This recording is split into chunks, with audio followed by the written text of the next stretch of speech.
Have you ever had a negative experience that happened a long time ago, but when you think about it, it feels like it just happened yesterday? You might even feel the same emotions as if you were experiencing it again. Now, this is a classic response of phobia or trauma. So what's going on in your brain when this happens? Let's break it down. There are two main parts to our brain that influence how we react to experiences. First, we have the prefrontal cortex. This is the intellectual, sensible part of the brain.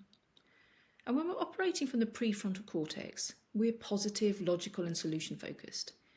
It's where we can think rationally about things like surgery and put our worries into perspective. But there's also another part, the primitive brain.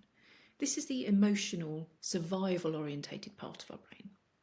And the most influential part of the primitive brain is the amygdala, often called the fight, flight, freeze centre.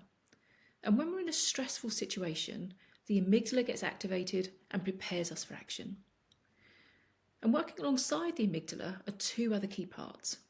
The hippocampus, which stores our learned habits and memories. And then there's the hypothalamus, which controls all the chemical responses in our body.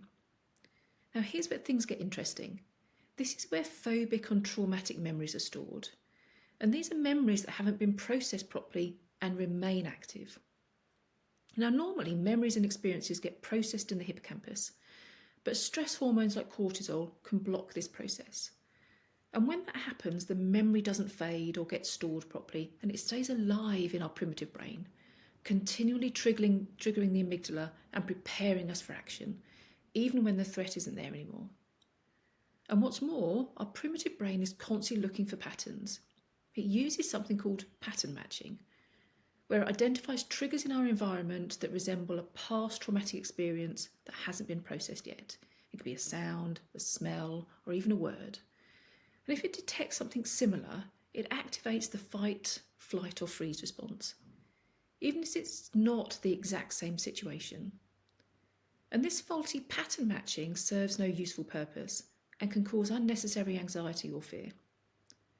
So why does this matter for surgery? If you've had negative experiences in medical settings or pain in the past, your brain might be reacting based on memories that haven't fully processed yet. But the good news is there are ways to reprocess these memories and help your brain learn a new, calmer response.